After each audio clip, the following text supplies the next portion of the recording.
Hello, everyone. This is Dorie Clark, and I am coming to you on behalf of Newsweek. This is the Better Show, and I am with this week's guest, Scott Miller. Scott is the author of the great book, Management Mess to Leadership Success, and he's going to be talking to us today about how we can implement some of those principles in our own lives. Scott, thank you very much. It's so great to have you here.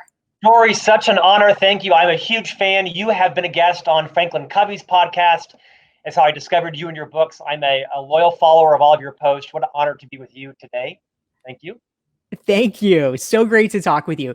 And also welcome to everybody who's joining us live. Please feel free to type into the chat box and let us know where you're coming from. We'd love to greet you. So please say hi and let us know where you're coming from. So Scott, I have a question for you. I loved this. In the description of Management Mess to Leadership Success, I'm reading through one of the very first things it says is Scott Jeffrey Miller knows what it's like to fail. And I'm like, well, that's a promising opening right there. So can you tell us what you mean by that? Yeah, sure, Dorie. So written a few books now. I serve as the Executive Vice President of Thought Leadership for the Franklin Covey Company. Been here 25 years. Before that, I worked for the Disney Company. I'm from Orlando originally. Today, I'm live here in Salt Lake City, where we're headquartered. But I worked for the Walt Disney Company for 4 years, and they invited me to leave, which is kind of how Disney does that. They don't fire you. They just very graciously invite you to move on. So I've had a lot of ups and downs in my career. Was the chief marketing officer for Franklin Covey, worked my way from the front line to the C-suite, where I was an officer of this organization. And my whole career has been sort of 2 steps forward, 3 steps back. And I found that as I interviewed, like you, all these famous leadership authors and best-selling authors and CEOs, a lot of them don't share their messes. Most of the stories are really the highlights of their careers. And I just think fundamentally, you learn more from your mistakes than you do your wins. You learn more from your messes than you do your successes. So I'm kind of on a journey now in the second half of my life and career to let everyone that wants to learn from all the mistakes I made and use them as, pivot points in their own career to just let it out, share it. That is really powerful, Scott. Thank you. I love that. And would like to say hi to some of the folks who are joining us live. We have Soledad from Argentina. We have Poonam from India. Yay. This is great. Scott, Ali wants to know, can you get the book? Can you get Management Mess to Leadership Success en français? Has it been translated yet? It's in 6 or 7 languages. I don't know if it's in French yet. It will be. It will be. It's in, I know it's in Mandarin. It's in multiple markets. It's in Spanish. I don't know yet, but you also it's on audio, of course. And the book has done well enough that the publisher, Dorie, signed me to an 8-series volume. So the second book is called Marketing Mess to Brand Success. It comes out on May 11th. And then it'll be followed by Sales Mess, Job Mess, Communication Mess, Parenting Mess. There'll be a whole series. My hope is translated into French as soon as possible. But thank you for the question. Amazing. You are a book phenom, Scott. I'm following your path. I'm just replicating what you do, right? Dorie Clark's famous for what is your twist on someone else's idea. I'm just following your formula. That's all. Well, thank you so much. And hi, Jeannie in the Cascade Mountains. We have Latifa from Morocco, but living in the United Arab Emirates. Anita from Poland. Ali from Gabon. This is wonderful. Izda from Mexico. We're so happy to have you guys here. Todd from New York. This is fantastic. So, Scott, a question. It sounds like one of your very first messes you actually mention in your book is that you actually got demoted early on in your career. What was behind that? And what, obviously you've learned a lot of things from it, but what happened? By the way, my colleague just told me that Management Mess will be in French in the spring of 2021, so about 4 months from now. So exactly. Put it on your wish list. Exactly. In fact, I was supposed to be in Dubai today giving speeches today. And of course, I'm not there. So what better to be on than Dorie Clark's Newsweek program? So lots of advances and reverses in my career. My first demotion was this. I joined the Franklin Covey Company back in 1996. I mean, if you're a single Catholic boy from Utah and Disney fires you, where do you go? Provo, Utah, right? Where the only Catholics were me and the priest, right? So I move across the country. out to Provo, Utah. I joined the Franklin Covey Company, where I've been for almost 25 years. They hired me as a salesperson selling our leadership solutions out to universities and school districts. To answer your question, I started to do a pretty good job in sales. And so the vice president promotes me, not just to be a salesperson, but to kind of manage this team of client service coordinators, because I thought I had some quality experience from Disney, and I did. The problem is, Dorie, I did not understand what it meant to be a leader of people. Like most leaders, I was promoted from being a great individual producer. And as you know, the competencies that make you a great salesperson do not make you a great sales leader. The skills that make you a great digital designer do not make you a great leader of digital designers. So I'm promoted to be a leader of this team of very competent people to bring up their quality, and I start my reign of terror, as I call it now, where I just started micromanaging them, trying to turn them into mini me's, mini versions of me. I start to just suffocate them. And in fact, I asked one young lady who was 19 getting married. That's kind of normal out here. It's Utah. She was going on her honeymoon. And I wanted to make sure she was going to check her email and voicemail during her honeymoon. And she says, like, no, I'm not doing that. And I was serious. And so I was just a nightmare, the nightmare boss who was the know-it-all, the genius in the room. So I get a call one day. I'm having breakfast at a restaurant. Mobile phones had just come out. This is, 18 years ago, 20 years ago. You must have been very trendy. Or something. And my boss calls me. I'm convinced he's going to promote me again. But he doesn't. He actually unpromotes me. He demotes me. He relieves me from that reign of about 12 weeks of terror. And I've learned so much since then around owning your mess, recognizing not everyone should be a leader. I mean, I fundamentally am a bit of an iconoclast in this industry because I do not think everyone should be a leader of people. Just like not everyone should be a commercial airline pilot or an anesthesiologist. Not everyone should be a leader of people.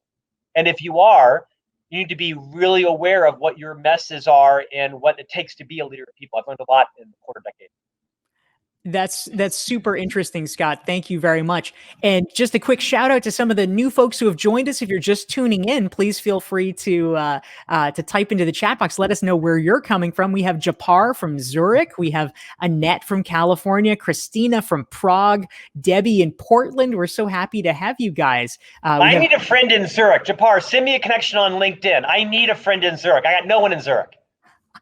Oh, that's great. Well, I'm glad we're filling in holes in your network. Japar is fantastic. He's a very smart, well-connected guy. So you two will be in good hands. Thank you, Japar. I love it. All right, amazing. And also we are of course going to be taking your questions. So please feel free to start typing questions that you have for Scott into the chat box. We will be getting to them. And if you want to learn more about Scott and his great work, incidentally, you can check out his book at managementmess.com.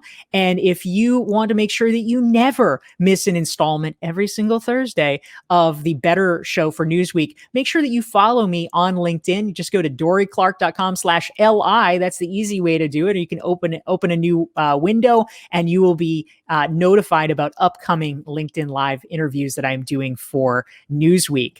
So, Scott, a question that I have for you then. So I'm curious, this is like this dark night of the soul, right? You get the call, you've been demoted after the excitement of having been promoted. Was it right away that you realized, oh no, I've been doing things wrong? Or did it take longer to sink in? Like, how did you actually come to realize that the management style you had been doing instinctively was not really the way that it should be done? Probably a decade it took. I mean, it's a really piercingly insightful question. Let me set some context. I am an executive officer in the world's most reputable, in my opinion, leadership development firm, Franklin Covey. Our co-founder, Dr. Stephen R. Covey, of course, wrote the seminal book, The 7 Habits of Highly Effective People. He tutored me for 15 years. Dorie, I started in this firm when I was 26.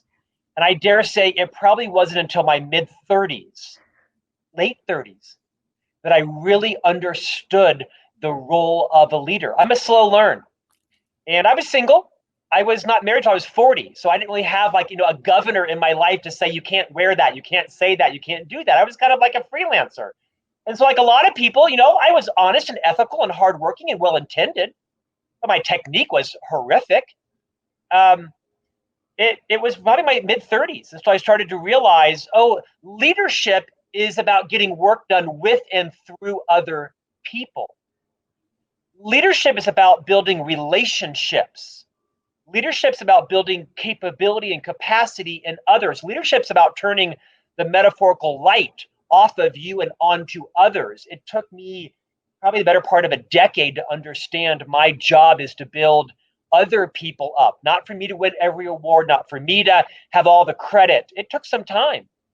And so I've learned a lot. I think I'm a much better leader now. Like, you've written multiple books on the topic. I wrote a book recently called Everyone Deserves a Great Manager. It debuted at number 3 in the Wall Street Journal list. It's a great practical book on, how to lead people. And so I've learned a lot, but like you offered, it took me some time, too much time. I think for most things in our life, we probably feel like, wow, that took me too much time to learn it. So I think the key is, do we Especially learn Algebra 1 in high school. I can guarantee that took me too much time. Especially that. So we have a great question, Scott, that actually came in from Kathy. And I'd love to hear your perspective on this. How do you restore confidence from your team after a major mess? If you're a leader, if you've sort of screwed up somehow, is there a way that you can pull back from this and make things right? What are your thoughts about that? Love this question, Kathy. I mean, this is the crux, right? This is why I wrote the book, because I believe that as a leader, formal or informal, as a spouse, as a partner, as a friend, as a neighbor, as a son-in-law, you got to own your mess, because everyone's got a mess. And by the way, everybody knows my mess. Dorie knows my messes. Drew knows, and the receptionist, our clients, my colleagues, everybody knows my messes. So why not just own up to them? Own your mess. Because as a leader, when you own your mess, you make it safe for others to own theirs. I mean, Dorie, I think that vulnerability, perhaps in part thanks to Brene Brown and her genius contribution to our dialogue, has made vulnerability a leadership competency. Kathy, to your question, I think it was Kathy, the way you restore trust is you own your mess. You sit people down and you say, I owe you an apology, with no attachments, no excuses, no baggage, nothing. I apologize for being a jerk in last week's meeting. I said things that were rude. I was wrong. I apologize. I won't do it again. No explanation why, just own it. I think people want to relate to their leaders, right? They want leaders that are real and raw and vulnerable. By the way, you can show competence and you can be confident and still be humble. Humility and confidence are like brothers and sisters. In fact, only confident people, I think, can be humble people. Arrogant people are incapable of showing humility. So I think it's just a matter of calling it out, calling yourself out uncharacteristically. Bring your team together and just own your mess. And then you become a model of what you want to see in them. Don't offer any excuses. Don't refute it or deny it. Just own it fully. People will have generally a refound respect for you. Now, if you try to obfuscate, explain it away, or blame it on somebody earlier in the day, then you're going to be seen as a fraud. But if you own it completely and apologize with no attachments, the vast majority of people will resonate with that. Yeah, that's really powerful. Thank you, Scott.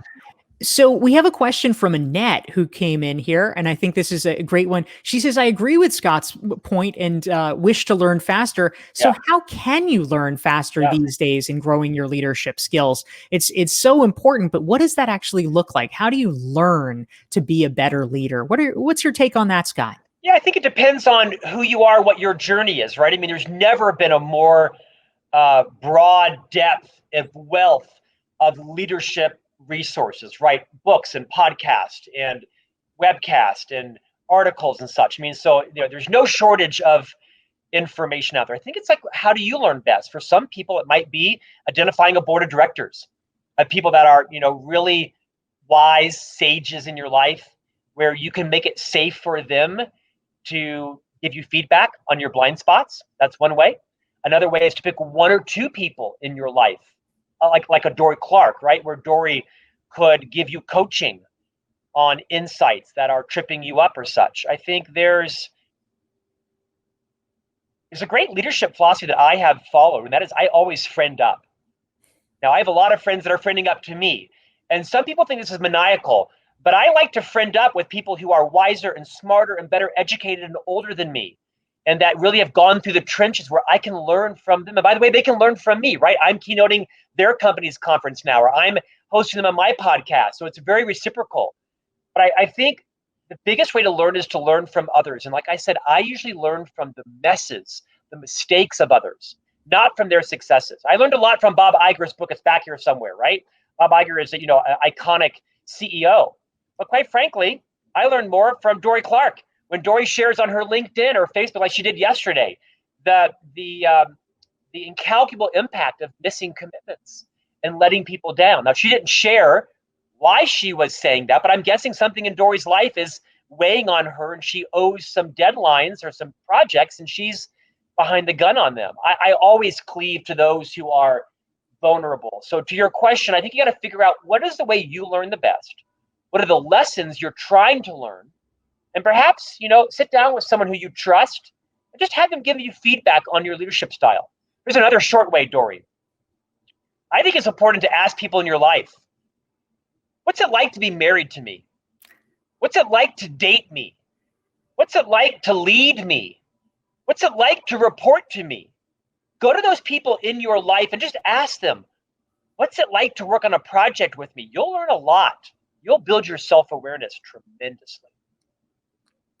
That's a great tip, Scott. Thank you very much. We are here with Scott Miller. I'm Dorie Clark for Newsweek. If you are enjoying this conversation, please hit the like button. Please hit the share button so that more people can see it and your friends and colleagues can see how smart you are for tuning in. And if you would like to make sure that you never miss a segment, we go every Thursday, noon Eastern, 9 Pacific. You can actually subscribe to my LinkedIn newsletter. Just go to DorieClark.com/LinkedIn. And you can get it there. And Scott, I wanted to make sure to ask you a great question that came in. It is a question from Todd.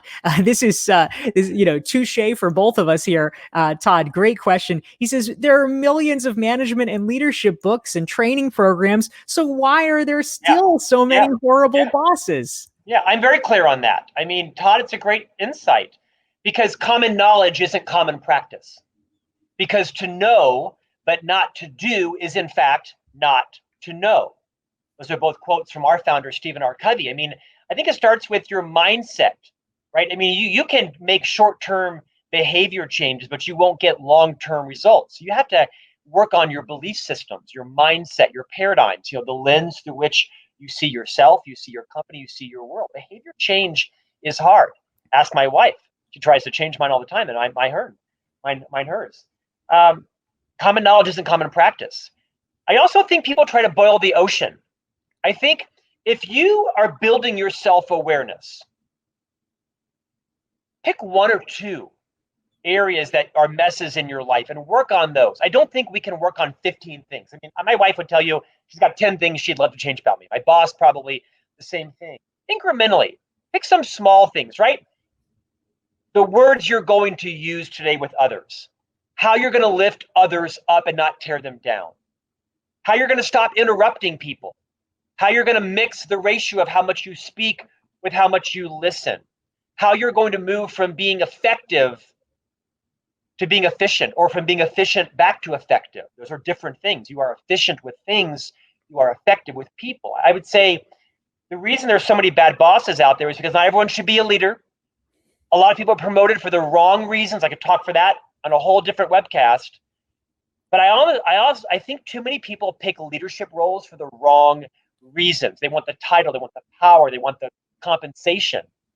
They don't choose to become a leader for the right reasons, which is to share their messes, which is to lift people up, which is to achieve better results with and through other people by coaching them, by giving them feedback on their blind spots, by having high courage conversations that balance both courage and diplomacy. There's all these reasons. I think my advice would be pick one or two areas in your life as a leader that you could master. I mean, this whole studio is full of hundreds of leadership books, to your point, right? We're drowning in them. Pick one or two coaches, people that can impact the biggest return for your time, and don't try to boil your whole personality, boil the whole ocean, so to speak. Yeah, thank you very much, Scott. And great comment, Todd. Great question. So we have some new folks joining us. Please feel free if you're tuning in newly, type into the chat box where you're coming from. Anna is here from New Hampshire, Salem from Montreal, and we have Maria from Moscow. So we welcome our international friends joining us. Dorie, And can I follow up on Todd's question a bit? Do you oh mind? yes, Sorry. So, Todd, the book I wrote, Management Master Leadership Success, the tagline is 30 Challenges to Become the Leader You Would Follow. I wrote the book very deliberately in short chapters. Each chapter is like, 3 or 4 pages long, 30 challenges, kind of one per day for a month. That seemed digestible to me. And I use this card deck whenever I speak live in audiences. I have this card deck. And if anybody wants to connect to me on LinkedIn, I'm happy to ship you a card deck. These cards can be used one a day, every day of the week. You can have them on your dashboard, God forbid your dashboard, have them on your medicine cabinet, your laptop, right? But take one thing a day and kind of practice it all day long. I'm happy to ship anybody complimentary this card deck if you want to link to me on LinkedIn. You got to give me your mailing address. I'm happy to ship them international. But Todd, it's a great way to kind of, digest things one day at a time. great tip and great offer, Scott. Thank you for that. So we had an important question come in, Scott. I think a lot of people worry about this, and I'd love to get your perspective on it. So one LinkedIn user wanted to know, were there any times that vulnerability fired back at you, that it backfired? If you're too vulnerable, might you be seen as an incompetent leader? How do you get over that concern? You might. Of course, it can backfire on you. Some people will weaponize your messes against you. That means they're bad people. They're all over the place, but they're always eclipsed by good people. Here, I think, is the governing principle. And I learned this from my friend Liz Wiseman, of course, who Dorie knows very well because they're both part of the Thinkers 50s group, which is an amazing honor. In fact, I'm even here today, Dorie, is an amazing honor to be in your presence. Liz Wiseman wrote a book called Multipliers.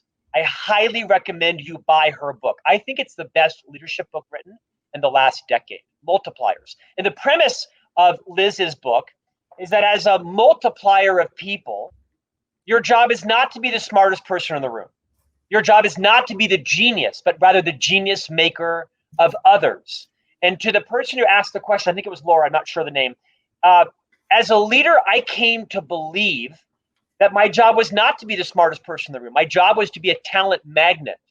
That as a leader, my number one top responsibility was to recruit and retain quality people. That my job was to hire people who were palpably, noticeably more talented than me. My job was not to be the genius. As the chief marketing officer for 5 or 6 years of that 7-year tenure, I thought my job, Dorie, was to be the most creative, right? The font of all information, the smartest, the most well-read. And I think subconsciously, I actually didn't hire people that were world-class in talent. I hired very talented people. No offense to those I hired.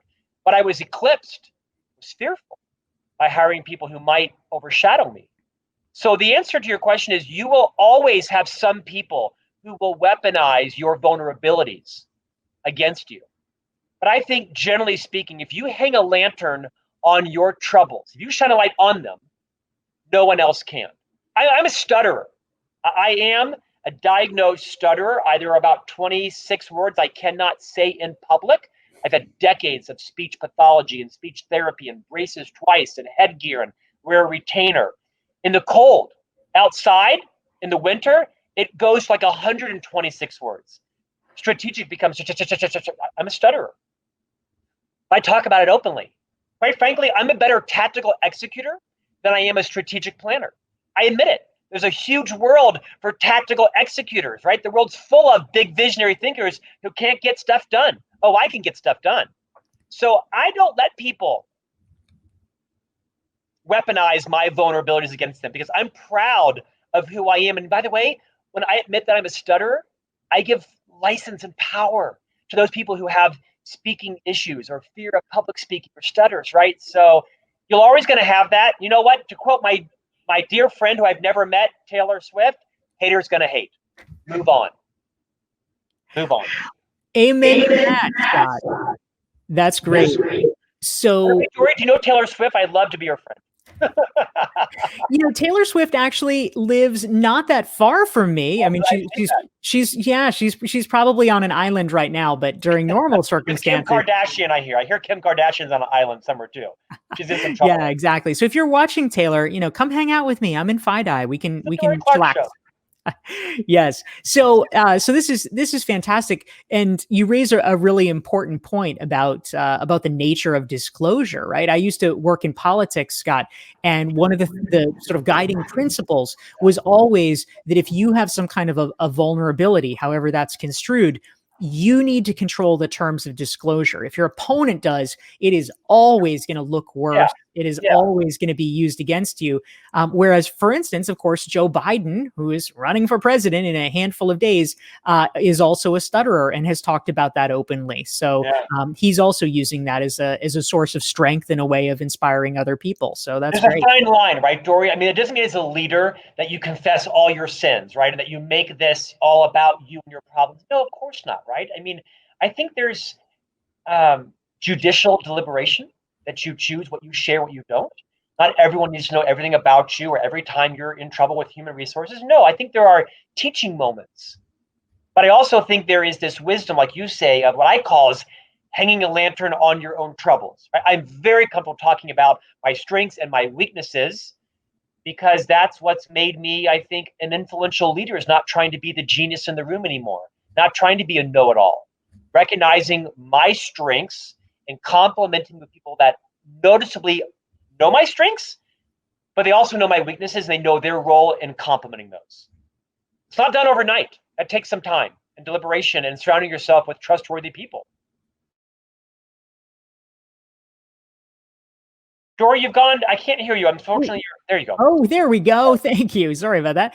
We have time for probably about one more question. And so, just as a reminder to those of you tuning in, if you are enjoying this conversation, please hit like, please hit share to make sure that your friends and colleagues can enjoy the conversation with Scott Miller as well. And of course, you can check out and learn more about his great new book, From Management Mess to Leadership Success, at managementmess.com. Scott, the last question that I have for you is I'm actually curious. Obviously, there are eternal and timeless leadership principles, but something that's on everybody's mind these days is more and more we're having to lead virtually, inspired by COVID, but now perhaps becoming a more permanent state of affairs for many companies. And so I'm really curious, how do we need to be thinking about remote leadership, and what might be different in terms of how to motivate people under those circumstances? Yeah, very timely. My big insight would be, right now it's all about building connection. You often hear this human resource phrase that leaders create engagement. Leaders do not create engagement. That's not true. Leaders create the conditions whereby others choose their own level of engagement, high or low.